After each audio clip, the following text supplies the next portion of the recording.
ரத சப்தமி உற்சவம். திருப்பதி மலையில் சூரிய பிரபை வாகன புறப்பாடு. சூரியன் தன்னுடைய தட்சிணாயன பயணத்தை முடித்துக்கொண்டு இன்று முதல் உத்தராயண பயணத்தை துவங்குகின்றார். இந்நிகழ்வை சூரிய ஜெயந்தி நாள் என்றும் கூறுவார்கள். இதனை வைஷ்ணவ கோவில்களில் ரத சப்தமி உற்சவ புறப்பாடு என்ற பெயரில் கொண்டாடுவார்கள். நாட்டில் உள்ள வைஷ்ணவ கோவில்களில் மிகவும் புகழ்பெற்ற கோவிலாக விளங்கும் திருப்பதி ஏழுமலையான் கோவிலில் இன்று ரத சப்தமி உற்சவம் நடைபெறுகிறது. ரத சப்தமி உற்சவத்தினை முன்னிட்டு இன்று காலை சூரிய பிரபை வாகன புறப்பாடு முதல் இரவு சந்திர பிரபை வாகன புறப்பாடு வரை 7 வெவ்வேறு சுவாமி வாகன புறப்பாடுகள் திருப்பதி மலையில் உள்ள மாட வீதிகளில் நடைபெறுகின்றன. இந்நிலையில் ரத சப்தமி உற்சவத்தின் முதல் வாகன புறப்பாடு இன்று அதிகாலை 5:30 மணிக்கு துவங்கி நடைபெற்றது. சூரிய பிரபை வாகன புறப்பாட்டினை முன்னிட்டு உற்சவர் மலையப்ப சுவாமி வாகன மண்டபத்தை அடைந்து அதிகாலை 5:30 மணிக்கு தங்க சூரிய பிரபை வாகனத்தில் எழுந்துருளினார். தொடர்ந்து பக்தர்களின் பக்தி கோஷம், பல்வேறு வகையான கலை நிகழ்ச்சிகள், வேத மந்திர முழக்கம், திவ்ய பிரபந்த கானம் ஆகியவற்றுக்கிடையே கோவில் மாட வீதிகளில் சூரிய பிரபை வாகன புறப்பாடு நடைபெற்றது. இந்நிலையில் சூரிய பிரபை வாகன புறப்பாடு வடக்கு மாட வீதியை அடைந்த நிலையில் ஏற்கனவே பஞ்சாங்க பண்டிதர்களால் கணிக்கப்பட்டிருந்த நேரமான காலை 6:40 மணிக்கு சூரிய கதிர்கள் சூரிய பிரபை வாகனத்தின் மீது விழுந்தன. இதனைத் தொடர்ந்து அங்கிருந்து புறப்பட்ட சூரிய பிரபை வாகன புறப்பாடு கோவிலை அடைந்தது. ரத சப்தமி இரண்டாவது வாகன புறப்பாடாக சின்னசேஷ வாகன புறப்பாடு. சூரிய ஜெயந்தியை முன்னிட்டு திருப்பதி மலையில் நடைபெறும் ரத சப்தமி உற்சவத்தின் இரண்டாவது வாகன புறப்பாடாக உற்சவர் மலையப்ப சுவாமியின் சின்னசேஷ வாகன புறப்பாடு நடைபெற்றது. ரத சப்தமி உற்சவத்தின் முதல் வாகன புறப்பாடாக இன்று அதிகாலை திருப்பதி மலையில் சூரிய பிரபை வாகன புறப்பாடு நடைபெற்ற நிலையில் இரண்டாவது வாகன புறப்பாடாக சின்னசேஷ வாகன புறப்பாடு கோவில் மாட வீதிகளில் கோலாகலமாக நடைபெற்றது. அப்போது மாட வீதிகளில் காத்திருந்த பல்லாயிரக்கணக்கான பக்தர்கள் பக்தி முழக்கம் எழுப்பி வழிபாடு மேற்கொண்டனர். ரத சப்தமி தினமான இன்று ஏழுமலையானின் 7 வாகன புறப்பாடுகள் நடைபெறும். ஆகையால் ஒரே நாளில் 7 வாகன புறப்பாடுகளையும் கண்டு வழிபட வேண்டும் என்பதற்காக சுமார் 1,00,000க்கும் மேற்பட்ட பக்தர்கள் திருப்பதி மலையில் குவிந்துள்ளனர். அவர்களுக்கு தேவையான உணவு, குடிநீர், பாதுகாப்பு ஆகியவை உள்ளிட்ட அனைத்து ஏற்பாடுகளையும் தேவஸ்தான நிர்வாகம் செய்துள்ளது. நாமக்கல் மாவட்டம் வெப்படை அருகே உள்ள ஆனங்கூர் கிராமம் பகுதியில் அமைந்துள்ள 100 ஆண்டுகள் பழமை வாய்ந்த ஸ்ரீ விநாயகர், கரிய காளியம்மன், கொங்கலம்மன், வரதராஜ பெருமாள், அத்தனூர் அம்மன், கருப்பசாமி திருக்கோவில் அமைந்துள்ளது. கோவிலின் திருப்பணிகள் செய்து முடிக்கப்பட்டு இக்கோவிலில் கும்பாபிஷேகத்தினை முன்னிட்டு கடந்த 30ஆம் தேதி கணபதி ஹோமத்துடன் முதல் கால யாகசாலை பூஜை தொடங்கப்பட்டது. இன்று காலை 2ஆம் கால யாகசாலை பூஜைகள் நிறைவடைந்து மகா தீபாராதனை காட்டப்பட்டது. அதனைத் தொடர்ந்து யாகசாலையிலிருந்து கும்பங்கள் புறப்பாடு செய்யப்பட்டு கோவிலை வலம் வந்து விமானத்தை அடைந்தது. மங்கள வாத்தியங்கள் இசைக்க கலசத்தில் வைத்து பூஜிக்கப்பட்ட புனித நீரை ஊற்றி விமான கலசத்திற்கு கும்பாபிஷேகம் நடத்தி வைக்கப்பட்டது. நிகழ்ச்சியில் நாமக்கல், ஈரோடு, சேலம் ஆகிய பகுதிகளில் இருந்து லட்சக்கணக்கான பக்தர்கள் திரளாக கலந்து கொண்டு சுவாமி தரிசனம் செய்தனர். மேலும் திரளாக கலந்து கொண்ட பக்தர்களுக்கு அனைவருக்கும் பிரம்மாண்டமான முறையில் பந்தல் அமைக்கப்பட்டு அன்னதானம் வழங்கப்பட்டது. மேலும் ஒரே நேரத்தில் பல்லாயிரக்கணக்கான பக்தர்கள் குவிந்ததால் வெப்படை திருச்செங்கோடு சாலையில் கடும் போக்குவரத்து நெரிசல் ஏற்பட்டது. போலீசார் போக்குவரத்தை சீர் செய்தனர். விருதுநகர் மாவட்டம் ராஜபாளையம் மதுரை சாலையில் பிரசித்தி பெற்ற திரௌபதி அம்மன் கோவில் உள்ளது. கடந்த சனிக்கிழமை அன்று அதிகாலை 4 மணி அளவில் கணபதி ஹோமத்துடன் தொடங்கியது. இதனைத் தொடர்ந்து மாலை புனித நீர் ஊர்வலமாக எடுத்து வரப்பட்டு குரு பூஜை, துவார பூஜை, சதுர்வேத பாராயணம் செய்யப்பட்டு மூலவர், பரிவார தெய்வங்களுக்கு மருந்து சாற்றப்பட்டது. 2ஆம் நாளான நேற்று கும்ப பூஜை, சாபன கலசாபிஷேகம், பூர்ணாகதி செய்யப்பட்டு விமானங்களுக்கு கண்திறப்பு நிகழ்ச்சி நடைபெற்றது. 3ஆம் நாளான இன்று காலையில் கோபூஜையுடன் தொடங்கிய நிகழ்ச்சி யாகசாலை பூஜை, பாலிகை பூஜை, சக்ராப்தி, தசதானம் முடிந்து யாகசாலை கும்பத்தில் வைக்கப்பட்டு புனித நீர் ஊர்வலமாக எடுத்து வரப்பட்டது. நண்பகல் 1:30 மணியளவில் மூலவர் மற்றும் பரிவார மூர்த்திகளின் விமானங்களுக்கு புனித நீர் ஊற்றப்பட்டு கும்பாபிஷேகம் நடைபெற்றது. கலந்து கொண்ட பக்தர்கள் மீது புனித நீர் தெளிக்கப்பட்டு அன்னதானம் வழங்கப்பட்டது. நிறைவில் கமலவல்லி தாயாருக்கு புஷ்பாஞ்சலி நடைபெற்றது.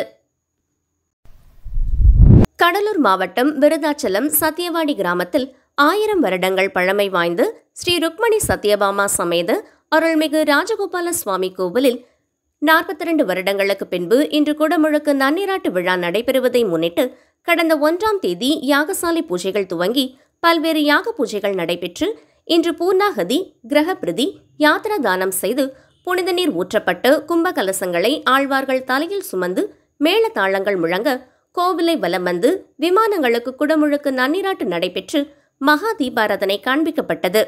இந்த விழாவில் விருதாச்சலம் சட்டமன்ற உறுப்பினர் MRR ராதாகிருஷ்ணன், விருத்தகிரீஸ்வரர் ஆலய செயல் அலுவலர் மாலா மற்றும் கோவில் மேலாளர் பார்த்தசாரதி மற்றும் அலுவலர்கள் கலந்து கொண்டனர். நன்னீராட்டு விழாவினை கும்பாபிஷேக கமிட்டி சேகர், செங்கல் ராயன் மற்றும் விழா குழுவினர், ஊர் பொதுமக்கள் சிறப்பாக செய்திருந்தனர். மேலும் 2000க்கும் மேற்பட்ட பக்தர்கள் கலந்து கொண்டு குடமுழுக்கு விழாவை கண்டு களித்து ராஜா கோபாலா சுவாமிகளின் பேரருளை பெற்றனர். முருகப்பெருமானின் அருளை மிக வேகமாக பெறுவதற்கு உதவும் மிகவும் சக்தி வாய்ந்த மந்திரம் வேல்மாறல் மந்திரமாகும். எந்த ஒரு வேண்டுதலை வைத்து இந்த பதிகத்தை சொல்லி வந்தால் அனைத்து குறையும் நீங்கும் என்பது ஐதீகம். அதன்படி உலக நன்மை வேண்டி அறிவோம் ஆன்மீக இணையதள குழு சார்பில் நெல்லை குறுக்குத்துறை சுப்பிரமணிய சுவாமி திருக்கோவிலில் வைத்து வேல்மாறல் வழிபாடு நிகழ்ச்சி நடைபெற்றது. அதன்படி நெல்லை குறுக்குத்துறை சுப்பிரமணிய சுவாமி திருக்கோவிலில் மகா மண்டபத்தில் வேலுக்கு சிறப்பு அலங்காரம் செய்து வைக்கப்பட்டது. தொடர்ந்து கோவில் பிரகாரம் முழுவதும் 100க்கும் மேற்பட்ட பெண்கள் அமர்ந்து வேல் வைத்து தங்களது குடும்ப பெயர்களை பிரார்த்தனை செய்து உலக நன்மை வேண்டி வழிபாடு நடத்தினர். தொடர்ந்து வேல்மாறல் பதிகம் பாடப்பட்டு மகா தீபாராதனை நடைபெற்றது. இதில் முன்னாள் மாநகராட்சி மேயர் புவனேஸ்வரி உள்ளிட்ட திரளான பக்தர்கள் கலந்து கொண்டு சுவாமி தரிசனம் செய்தனர்.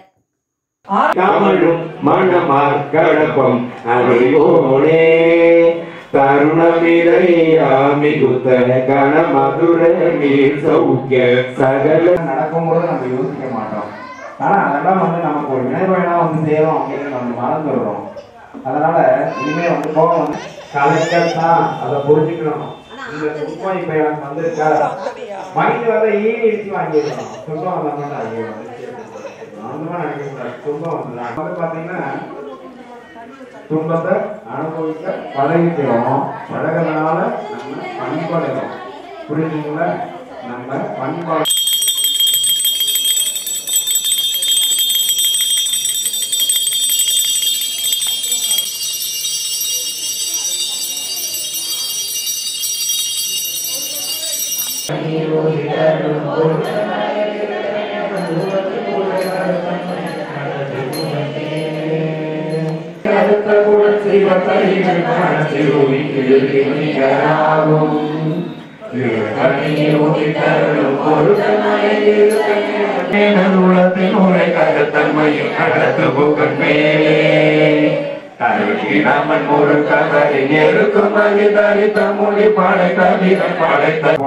திருவாதிரத்தில் கூட்டத்து மாணவர்கள் வந்து எங்க நடக்குதோ புதுசா அங்க வந்து சேர்ந்துருவாங்க.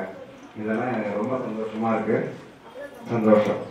இதுல இன்னொரு விஷயம், இந்த ஸ்ரீ சக்கரம் ரத சப்தமி கருட வாகன புறப்பாடு. சூரிய ஜெயந்தி தினமான இன்று திருப்பதி மலையில் நடைபெறும் ரத சப்தமி உற்சவத்தின் 3வது வாகன புறப்பாடாக ஏழுமலையானின் கருட வாகன புறப்பாடு நடைபெற்றது. கருட வாகன புறப்பாட்டை முன்னிட்டு கோவிலில் இருந்து புறப்பட்டு வாகன மண்டபத்தை அடைந்து உற்சவர் மலையப்ப சுவாமி தங்க கருட வாகனத்தில் எழுந்துருளினார். தொடர்ந்து கோவில் மாட வீதிகளில் ஏழுமலையானின் கருட வாகன புறப்பாடு கோலாகலமாக நடைபெற்றது. அப்போது மாட வீதிகளில் காத்திருந்த பல்லாயிரக்கணக்கான பக்தர்கள் கருட வாகன புறப்பாட்டை கண்டு வழிபட்டனர்.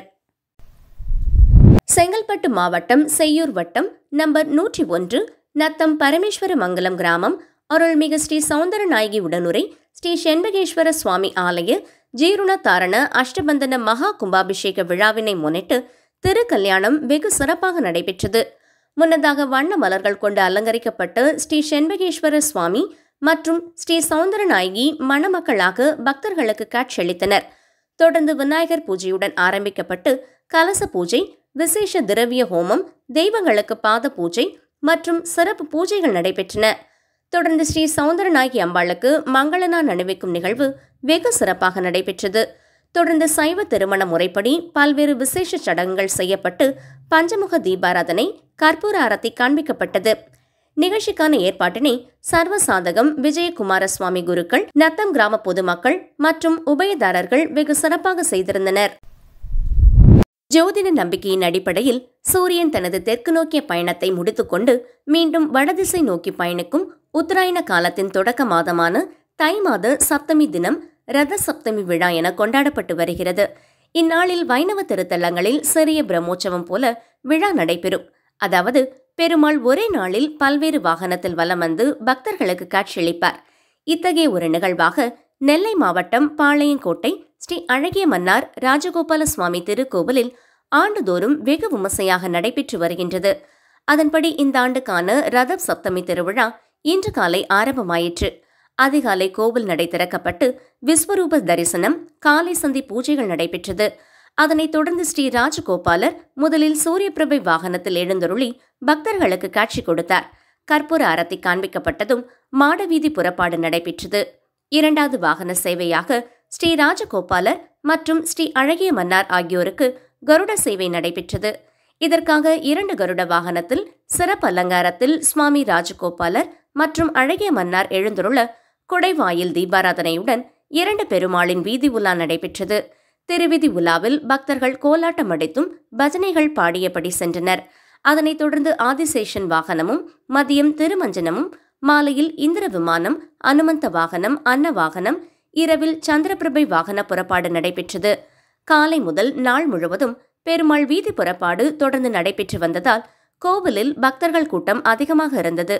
விழா ஏற்பாடுகளை திருக்கோவில் நிர்வாகம் மற்றும் உபயதாரர்கள் செய்திருந்தனர்.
சிவகங்கை மாவட்டம் தேவக்கோட்டையிலிருந்து காவடிகளுடன் ஆயிரக்கணக்கான பக்தர்கள் பாத யாத்திரை கிளம்பினர். நேற்று 3ஆம் தேதி ஏராளமான பக்தர்கள் ஒன்று சேர்ந்திருந்து காவடிகள் புறப்பட்டன. நகரின் முக்கிய வீதிகள் வழியாக நகர்வலம் வந்து சிலம்பணி ஸ்ரீ சிதம்பர விநாயகர் கோவிலை சென்றது. மாலையில் காவடி நகரின் முக்கிய வீதிகள் வழியாக ஊர்வலமாக கோவிலுக்கு வந்தடைந்தது. அரோகரா பூஜை நடைபெற்றது. இன்று 4ஆம் தேதி அதிகாலையில் காவடிகளுக்கு பூஜை செய்து காவடிகள் கிளம்பியது. தேவக்கோட்டை எல்லையில் காவடிகள் வழிநெடுகிலும் மயில் போன்று ஆட்டமாடியது. பின்னர் கட்டியம் பாடல் பாடி வழியனுப்பி வைத்தனர். காவடிகள் வரும் வழியில் வேலுக்கு பன்னீர் அபிஷேகம், எலுமிச்சை பழ மாலைகள் அணிவித்து காவடிகளுக்கு துண்டு அணிவித்து பக்தர்கள் பொதுமக்கள் வழிபட்டனர். காவடிகள் செல்லும் பொழுது பிஸ்கெட், சாக்லேட், பழங்கள், உணவுகள் போன்ற பொருட்களை வழங்கினர். ஏராளமான பொதுமக்கள் பாத யாத்திரையாக சென்றனர். விழுப்புரம் மாவட்டம் திண்டிவனம் காவிரி பாக்கத்தில் எழுந்தருளியுள்ள அருள்மிகு ஸ்ரீ பால விநாயகர், ஸ்ரீ பாலமுருகன், ஸ்ரீ அம்மச்சாரம்மன் பரிவார தெய்வங்களான வைஷ்ணவி, மகேஸ்வரி, ஸ்ரீ பிரம்மி, கனகதுர்க்கை மூர்த்திகளுக்கு மகா கும்பாபிஷேக விழா வெகு விமர்சையாக நடைபெற்றது. இதில் விழா குழுவினர்களான தீனதயாளன், டாக்டர் மாசிலாமணி, சேகர், விநாயகம், எத்திராஜ், சரவணன், சேகர், அன்பழகன், சுரேஷ், பிரகாஷ், பூசாரிகள், பாபு, பாலு உள்ளிட்ட காவிரிப்பாக்கம் பொதுமக்கள் பெருந்திரளாக கலந்து கொண்டனர். இதில் கலந்து கொண்ட பக்தர்களுக்கும் பொதுமக்களுக்கும் அன்னதானம் வழங்கப்பட்டது. நாமக்கல் மாவட்டம் மோகனூரில் சிறிய குன்றின் மேல் உள்ள அருள்மிகு காந்தமலை அருள்மிகு பாலசுப்பிரமணிய சுவாமி ஆலயத்தில் உள்ள முருகப்பெருமான் பக்தர்களுக்கு மேற்கு நோக்கி நின்றவாறு அருள் புரிந்து வருகிறார். தை மாத செவ்வாய்க்கிழமை திருசதி அர்ச்சனையை முன்னிட்டு உற்சவர் முருகப்பெருமானுக்கு சிகைக்காய், பஞ்சாமிர்தம், தேன், பால், தயிர், இளநீர், திருமஞ்சனம், மஞ்சள், சந்தனம், விபூதி கொண்ட அபிஷேகமும் பின்னர் சிறப்பலங்காரம், பின்னர் முருகப்பெருமானுக்கு 301 நாமாவளி திருசதி அர்ச்சனை நடைபெற்றது. பிறகு பஞ்சதீபம் உட்பட பல்வேறு தீப உபசரிப்புகளுடன் மகாதீபம் காண்பிக்கப்பட்டது. இதில் ஏராளமான பக்தர்கள் கலந்து தரிசனம் பெற்றனர். வருகை புரிந்தவர்களுக்கு அன்னதானம் வழங்கப்பட்டது. ரத சப்தமி 4வது வாகன புறப்பாடாக அனுமந்த வாகன புறப்பாடு. சூரிய ஜெயந்தி தினமான இன்று திருப்பதி மலையில் நடைபெறும் ரத சப்தமி உற்சவத்தின் 4வது வாகன புறப்பாடாக உற்சவர் மலையப்ப சுவாமியின் அனுமந்த வாகன புறப்பாடு நடைபெற்றது. ரத சப்தமி உற்சவத்தினை முன்னிட்டு இன்று காலை சூரியபிரபை வாகன புறப்பாட்டில் துவங்கி முறையே சின்ன சேஷ வாகனம், கருட வாகனம் ஆகியவற்றில் எழுந்தருளிய ஏழுமலையான் 4வது வாகன புறப்பாடாக அனுமந்த வாகனத்தில் எழுந்தருளி கோவில் மாட வீதிகளில் காத்திருந்த பக்தர்களுக்கு அருள் பாலித்தார். இதனைத் தொடர்ந்து மதியம் சக்கரத்தாழ்வார் தீர்த்தவாரி நடைபெற உள்ளது. அதன்பின் மாலை 3 மணி முதல் முறையே கற்பக விருஷ வாகன புறப்பாடு, சர்வ பூபால வாகன புறப்பாடு, சந்திரபிரபை வாகன புறப்பாடு ஆகியவை நடைபெற உள்ளன.